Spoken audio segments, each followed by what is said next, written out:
I have the pleasure in presenting our last paper of the afternoon, our last short paper. So again, if you've got questions, put them in the chat and hopefully we'll have a little bit of time at the end.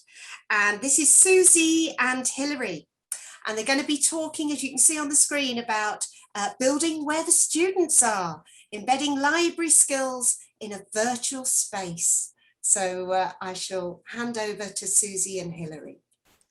Great, thank you very much, Biddy. So hopefully you can see our screen and you can hear me as well.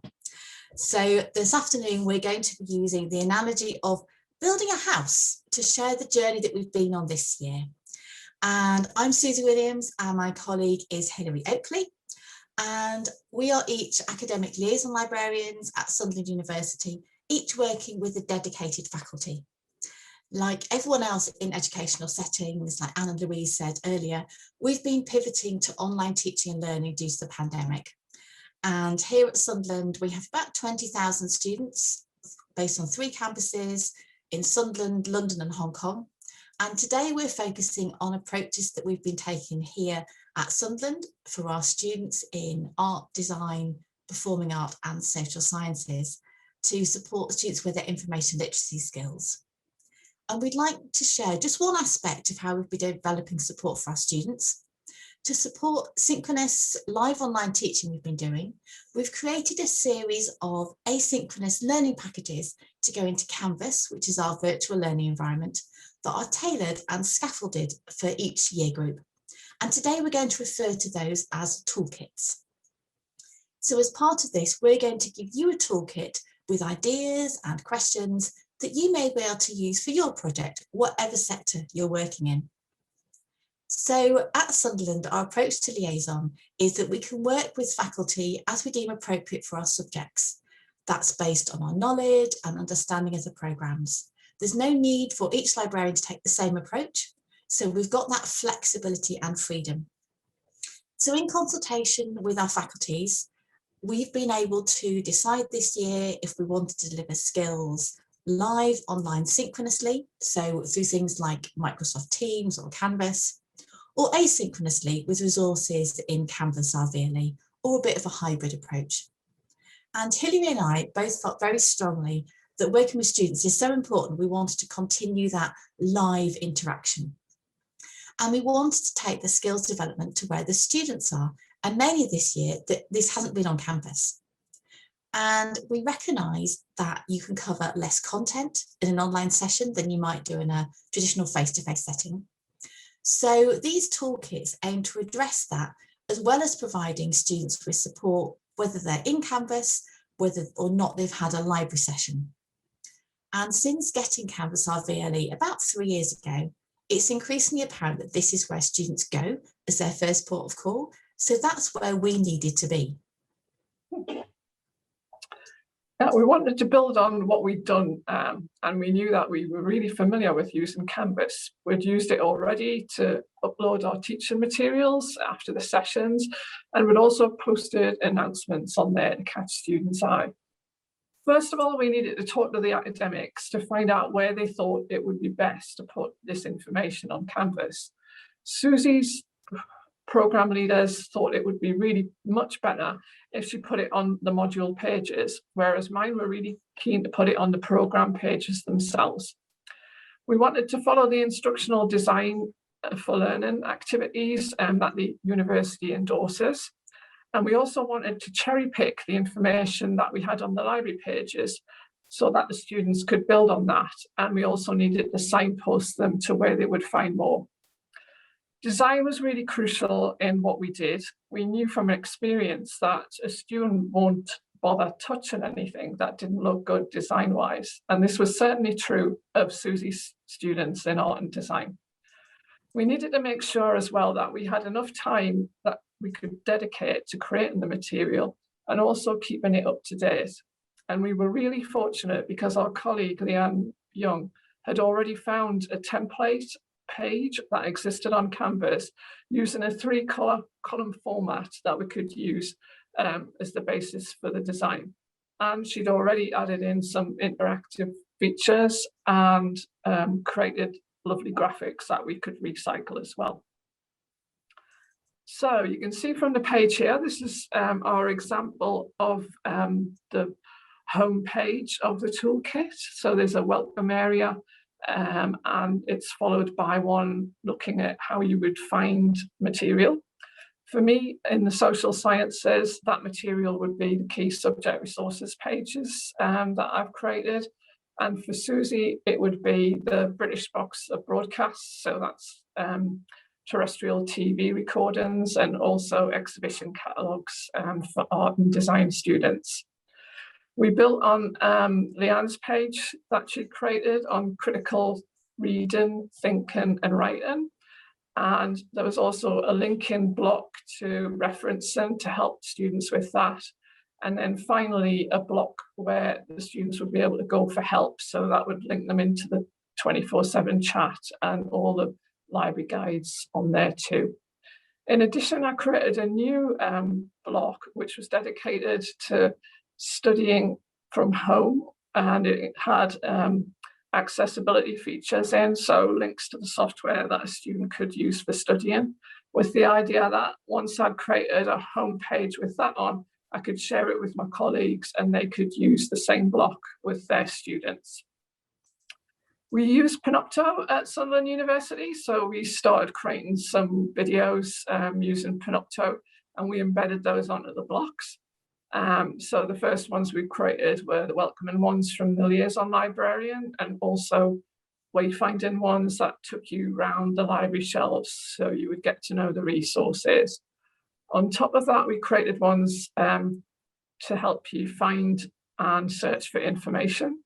So you can see here we've got examples of the box of broadcasts and also the exhibition catalogues.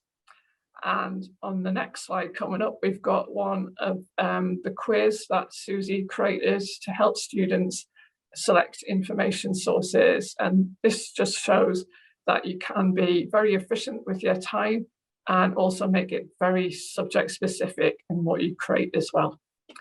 We launched our toolkit in the autumn semester. So Suzie's went live in September and mine went live in November. Now, what are the benefits for students? Well, this is really when you get the key to the door to your freshly built house. Before you even think about listing what the benefits would be, I would say that you need to decide what kind of language you're going to use to sell the toolkit that you've created. If we labeled the toolkit across the levels, library and research skills, it would probably switch most of the students off. So you can see what we did was we decided to name them in a snazzy way that would incentivize the students to use them. So we use words like getting started, becoming an expert, mastering, rather than anything to do with the library. For the students, a key benefit is that they can stretch their skills no matter which level of a program that they're on. And if you've got any worries about something that you might have forgotten from a live session or something that you've done in a level before, then you can go back and revisit the pages. And this is really useful if you've got dyslexia, where you would very easily forget what you learned before. Another plus factor is that you can access the pages wherever you are in the UK and anywhere in the world, and it's 24/7 as well. Plus, you don't have to wait for a staff intervention from the library staff. So you don't need to think about asking your question at the drop-in and having to put it off. You don't need to think about, oh, I've got a book session with a subject librarian like myself. And also a key factor on this as well is if you don't quite get something in a live session, you don't have to put your hand up and stand out from the crowd. You can easily just slide into the toolkit pages and have a look at it at your own time. And we know that from the experience of work and studying in COVID-19, a lot of students had even higher anxiety levels than they usually would have had, where they often compare themselves to their peers and worry that, they don't quite get it. From a university point of view, there's a major advantage to this as well, which is the fact that it's showing that the library are really supporting the students in their learning and boosting their skills. And that will well feed into the National Student Survey that we do every year at the university. All universities around the country do this, and they find it invaluable, the feedback and satisfaction levels that they get from the students to improve the learning for them. Brilliant. So we all know that evaluating projects is an integral part of anything that we do. But just how do you do this without getting yet another survey, adding to survey fatigue, as Hilary's just talked about? In this COVID world we're living in, where people's priorities are often elsewhere, how do we get meaningful feedback from our stakeholders that we can actually do something with? If we get analytics, what do they actually tell us? Are they telling us impact, or is it just a hit on a page? This conference today is all about sharing things that are in progress. So we aren't presenting the final picture with you. It's just a snapshot of where we've got to. So what I've got on the screen here is some student feedback that's hot off the press, just received 2 weeks ago as part of a written response from a staff student consultative committee. That's where students get together and they let us know, how the course is going, that kind of thing. This was for BA Fine Arts students who I delivered a series of live online sessions back last autumn, and they've already also had the library toolkit in their module.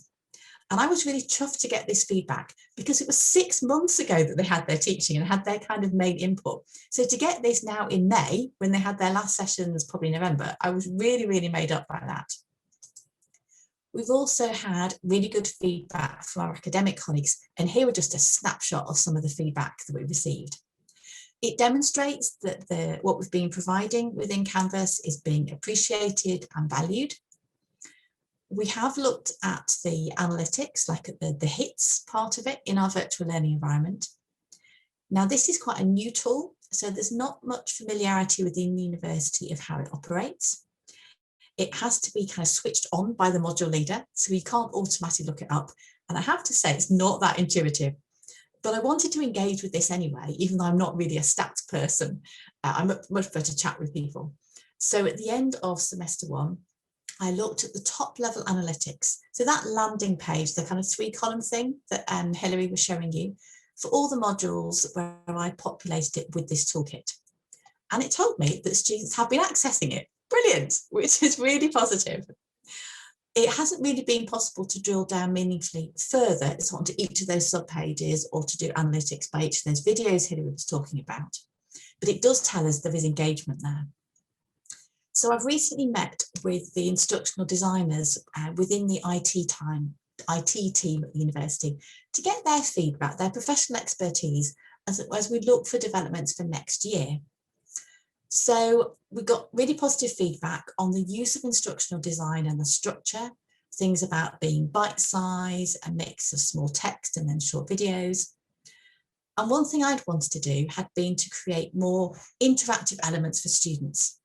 But I was a little bit concerned that creating short activities like what's the title of chapter 3 in this particular book might feel a bit basic or demeaning for the students.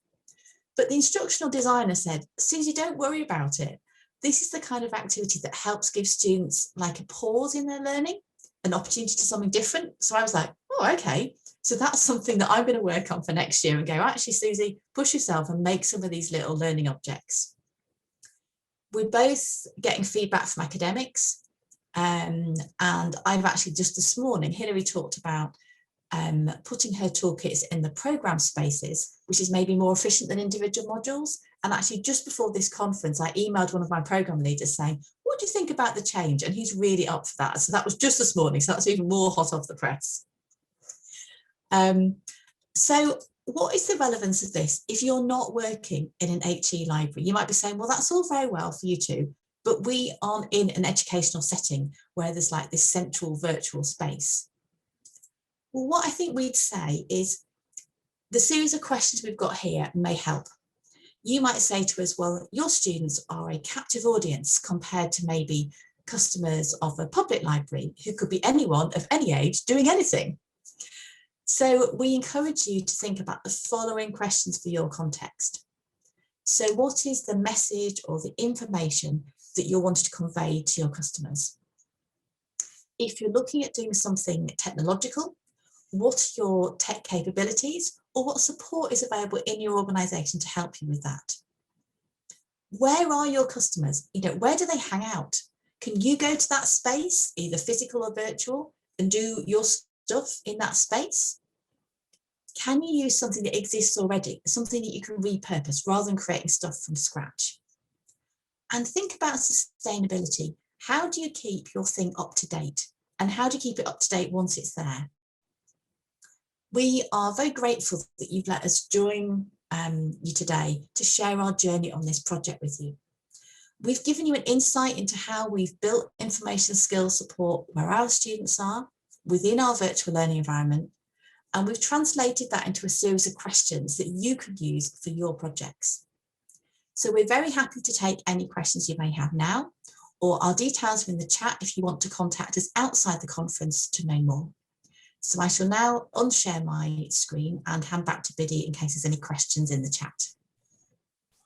Thank you very much. That was really interesting. Again, they're all really interesting talks and all really different as well, which is really helpful, I think. And just, I think someone had put in the chat, you know, the variety of different areas that information library management covers. And it's true, it's just, it's completely morphing and changing as we speak.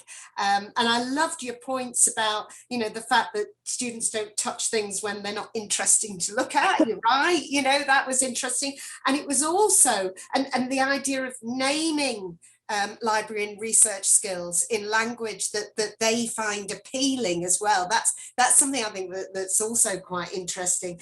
And also the fact that you were saying, Suzie, about looking at the sort of the data in terms of whether students had accessed it or not, which relates to one of my earlier questions. So that was good as well. So thank you. There are a couple of questions I can see have come up, and there might even be new ones as well. I'm just having a look. Someone said, really enjoyed this talk. That's good. I did too. I enjoyed them all. So now I think you've answered this a little bit, but just in case you want to add to it, are there any plans to take this further? You know, what's the next stage? You talked, I think, in your talk about, you know, sort of learning objects that you were going to consider, but is there anything else you want to add to that at all? I think so. Each of us are responsible for a particular number of courses. So that's where our focus has been. And we've made sure that all those programs that we're individually responsible for have got that input, regardless. I mean, Anne talked earlier about the challenge of academic engagement, and sometimes that's more successful in some areas than others, not for any particular reason. Sometimes it just is, and you work with where the engagement is. So we do have full coverage across our programs. But I certainly think for those interactive learning objects where students can do something, I think that's certainly for me the area that I want to focus on, because it's also about manageability. You know, some of our NHS colleagues have been talking about the being kind to yourself and not kind, you know, we've had so much to do. It's not about going, oh, I'll create something really whizzy bangy. You do things by increment, and you do, and anything additional is beneficial to our students. Yeah. I can see that it can really move on. I've already sort of moved mine on by creating like a page based on like the one for the first years, which I've used for the foundation students for the first level of their foundation programs. And instead of putting it on Canvas because they don't have access to that, thanks to Leanne, I've created it in WordPress. So it's like a WordPress page. So I want to sort of like take that one and build on one for the second year of the foundation. And I can see that it could be really good because we have like study skills advisors as part of our team. And there's a lot of asynchronous material that they've been building. And I kind of think we could work with them and sort of like put some of their material in as well. And I think that would be like a double whammy of doing that. Yeah, that's good. Okay. And another question, do you use students in the design of this in terms of getting their feedback? We haven't, but it would be brilliant to use students as collaborators in a project like this. I think, you know, the students that Suzie has as like doing graphic art would be absolutely brilliant at making some of those kind of images for us. And it would also be good to try and test some of it out with the students as well if we do any tweaks or we think of doing some of them. Yeah, I think that was an interesting point. Sorry, Suzie, were you going to say something? And I think also we have an action planning process as part of our liaison relationship management approach. And part of the library strategic plan at the moment is about co-creation with students. So that's certainly something that at a strategic university and library level is something that we're exploring looking at. So thank you very much, Susie. Thank you, Hilary. You're welcome. Great, really interesting. And I hope that's been interesting to everybody else. So